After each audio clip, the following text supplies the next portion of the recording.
तो ये टिप्स उन बच्चों के लिए है या फिर उनके लिए है जो ये सोचते हैं कि यार मैं स्टार्टिंग से 95% मेरा टारगेट है। हेलो प्यारे बच्चों, कैसे हैं आप सब। आज मैं आपके लिए एक वीडियो लेकर आया हूं जिसमें हम बात करने वाले हैं how to start 10th class. ठीक है, 10th क्लास को स्टार्ट कैसे करना है। 9th क्लास में आपका कुछ रिजल्ट रहा होगा, कुछ अच्छा रहा होगा, कुछ बुरा रहा होगा।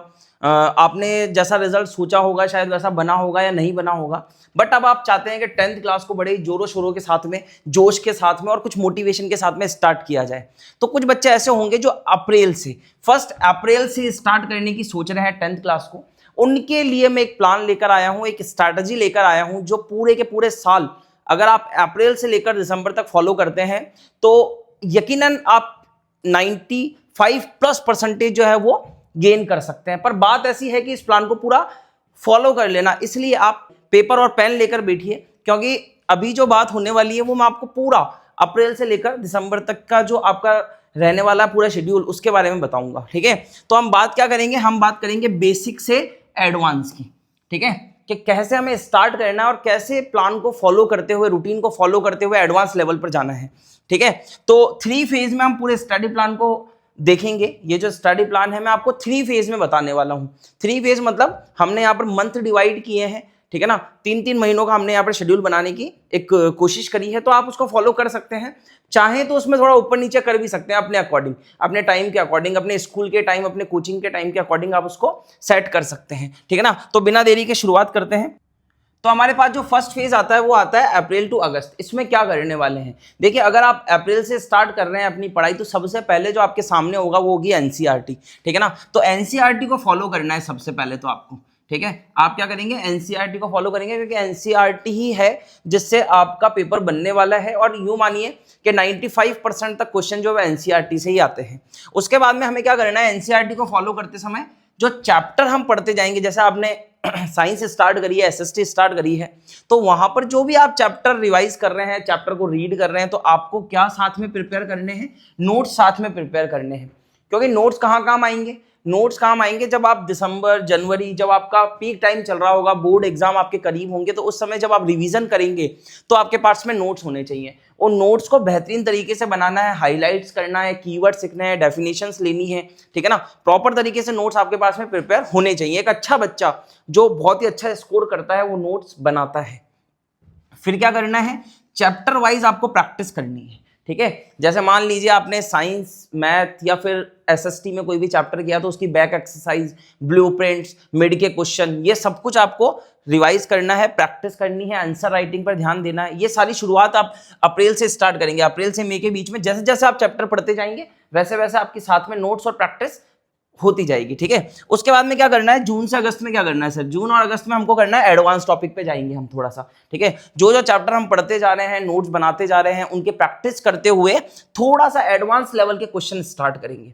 क्योंकि देखिए मैथ में बच्चे स्टैंडर्ड भी लेते हैं, बेसिक भी लेते हैं, तो जो स्टैंडर्ड लेते हैं उनका पेपर थोड़ा सा जो है वो ट्रिकी आता है, तो वहां पर आपको एडवांस लेवल की प्रिपरेशन करनी पड़ेगी। उसमें आपके लिए हेल्पफुल रहेगा वीकली टेस्ट।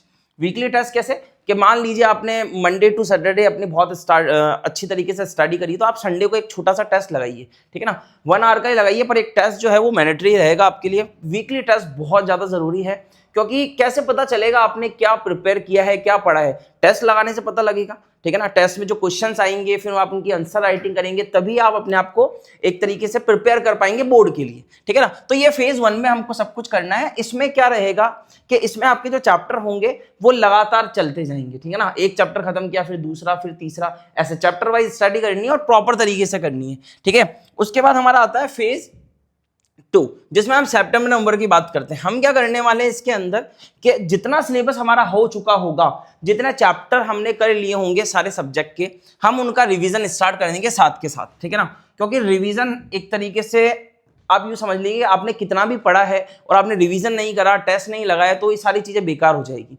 तो जितना आप पढ़ लेंगे उसके साथ साथ में जो पीछे का रहेगा उसका रिवीजन आप स्टार्ट करेंगे। ठीक है ना, स्टार्ट करना पड़ेगा आपको रिवीजन सितंबर नवंबर के आसपास में। ठीक है ना, पेपर आपको सॉल्व करने पड़ेंगे। एक फुल लेंथ जो एग्जाम रहेगा आपका, जैसे मान लीजिए 80 मार्क्स का आपका एग्जाम होता है, तो आप सितंबर तक, नवंबर तक इतने प्रिपेयर हो जाएंगे कि आप 60 मार्क्स तक का पेपर दे सकते हैं। तो एक पेपर सॉल्विंग की जो स्किल है वो आपको डेवलप करनी पड़ेगी साथ ही साथ में।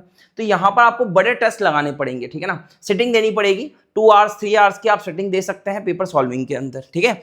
और उसके बाद या उसके साथ आप एक बुक उठा लीजिए। जैसे मान लीजिए आप साइंस की बात करते हैं तो ओसवाल, अग्रवाल और साथ ही साथ में आपकी जो पीडब्ल्यू की क्लासेस आ रही है, पीडब्ल्यू की बुक्स आ रही है, या बहुत सारी बुक्स हैं मार्केट के अंदर, वो आप अप्लाई कर सकते हैं। मैथ की बात करें तो आर.डी. शर्मा बेस्ट रहता है, आर.डी. शर्मा आप उठा लीजिए, उसमें एमसीक्यूज वाली बुक है, वो भी आप कर सकते हैं, ठीक है ना। और टेस्ट को तो बिल्कुल भी नहीं भूलना है। क्यों? क्योंकि टेस्ट हम इसलिए लगा रहे हैं क्योंकि सर हमने सितंबर और नवंबर की हम बात कर रहे हैं, यहाँ तक हमने लगभग 60-70% कोर्स जो हमारा कंप्लीट कर लिया होगा, ठीक है। साथ ही साथ में हमारा रिवीजन भी चल रहा है, पेपर सॉल्विंग भी चल रही है, एक्स्ट्रा बुक्स भी हमको करनी है साथ साथ में। ये उन बच्चों के लिए है जो शुरुआत से ये सोचते हैं कि सर मुझे 95+ % जो है वो चाहिए ही चाहिए, ठीक है ना। तो अप्रैल से स्टार्ट करेंगे। कुछ बच्चे ऐसे होते हैं जो जुलाई से भी स्टार्ट करते हैं, बहुत सारे बच्चे होते हैं at the moment, last moment पे पढ़ते हैं। तो वो सारी चीजें हैं, पर मैं उन बच्चों के लिए प्लान लेकर आया हूँ जो स्टार्टिंग से डे 1 से पढ़ाई स्टार्ट करने की सोच रहे हैं और उन्होंने 9th को एक तरीके से इतना टाइम नहीं दिया या फिर वो स्कोर गेन नहीं किया जो वो सोचते हैं, तो उनके लिए प्लान है, ठीक है ना। मोटिवेशन के साथ में आपको स्टार्ट करनी है अपनी 10th की, बड़ी जोश जुनून के साथ में 10th की स्टडी आप स्टार्ट करेंगे। उसके बाद हम आगे बढ़ते हैं तो हमारे पास में आता है फेज 3, जिसमें हम दिसंबर, जनवरी और फेब में आपके 15 फेब पे आपका टाइम टेबल शुरू हो जाता है या फिर एग्जाम शुरू हो जाते हैं। तो वहां तक की हम बात करते हैं तो लास्ट टाइम पे हमको क्या करना है, एवरी 15 डेज में एक फुल टेस्ट देना स्टार्ट करना है, ठीक है ना। चाहे आपका सिलेबस कितना भी हुआ हो, आप सिलेबस आपने कंप्लीट किया हो या फिर 80% 90% सिलेबस हुआ हो, आपको एक फुल लेंथ टेस्ट जो है वो स्टार्ट करना है।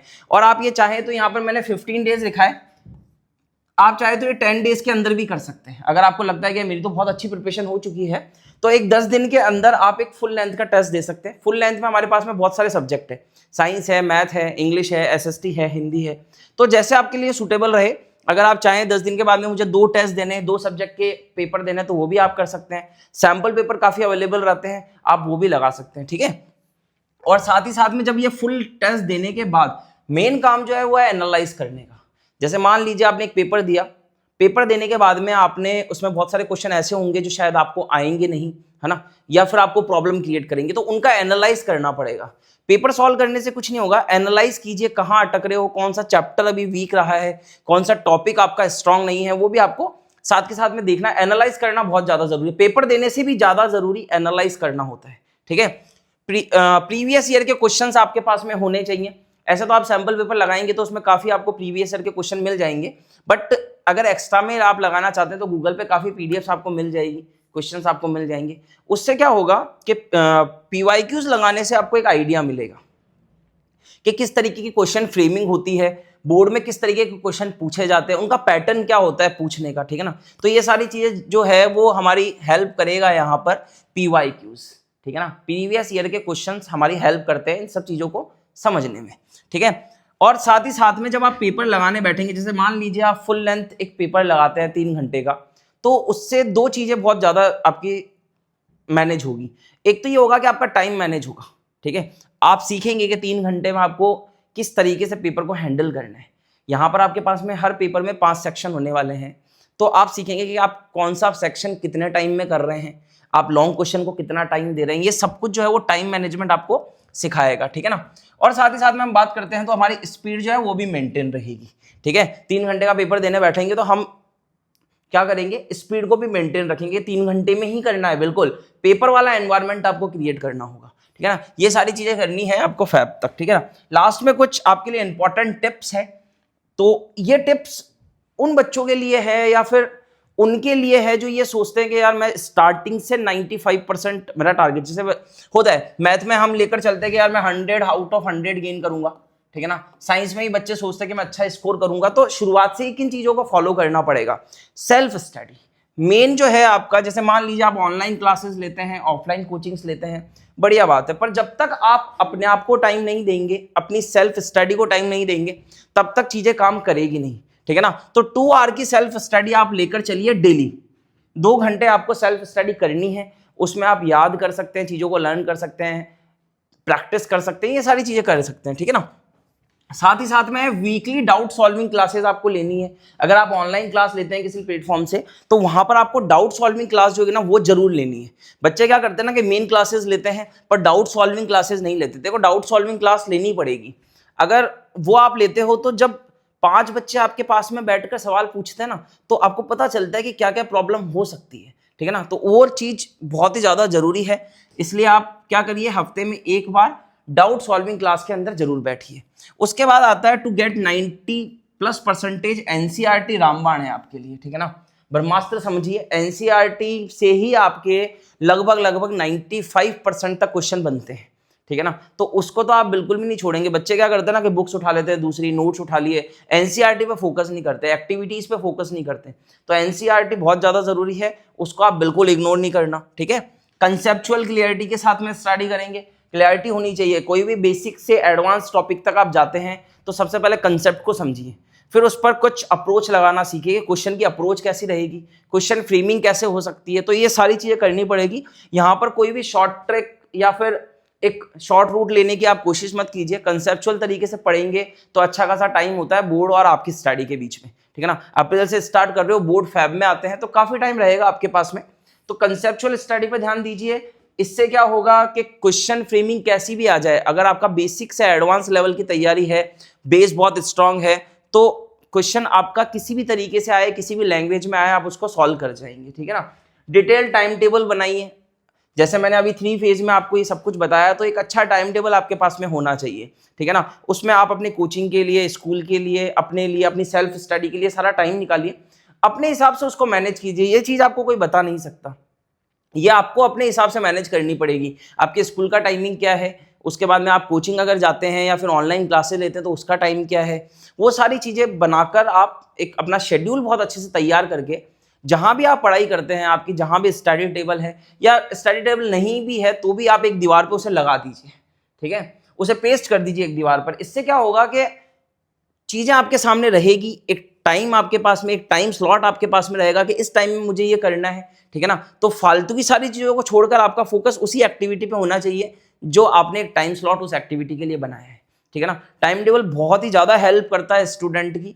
अगर, ठीक है, शुरुआत में जब आप बनाओगे तो प्रॉब्लम होगी आपको, ठीक है ना, उसे फॉलो करने में प्रॉब्लम होगी, पर थोड़े टाइम तक आप रहोगे तो आप एक रूटीन में आ जाओगे। तो ये चीजें भी आपको फॉलो करनी है। मतलब ये टिप्स थे एक्स्ट्रा, ठीक है ना, जो आपकी हेल्प करेंगे, ठीक है। और कोई आपकी क्वेरी है तो आप कमेंट बॉक्स में पूछ सकते हैं, ठीक है। और ऐसे ही वीडियो मैं लाता रहूंगा, अपने दोस्तों के साथ में शेयर कीजिए और मुझे जरूर बताना कि आप इस साल कितना टारगेट, कितनी परसेंटेज आपके 10th बोर्ड में आप बनाने वाले हैं। कमेंट बॉक्स में जरूर बताना। तब तक के लिए bye bye, thank you so much.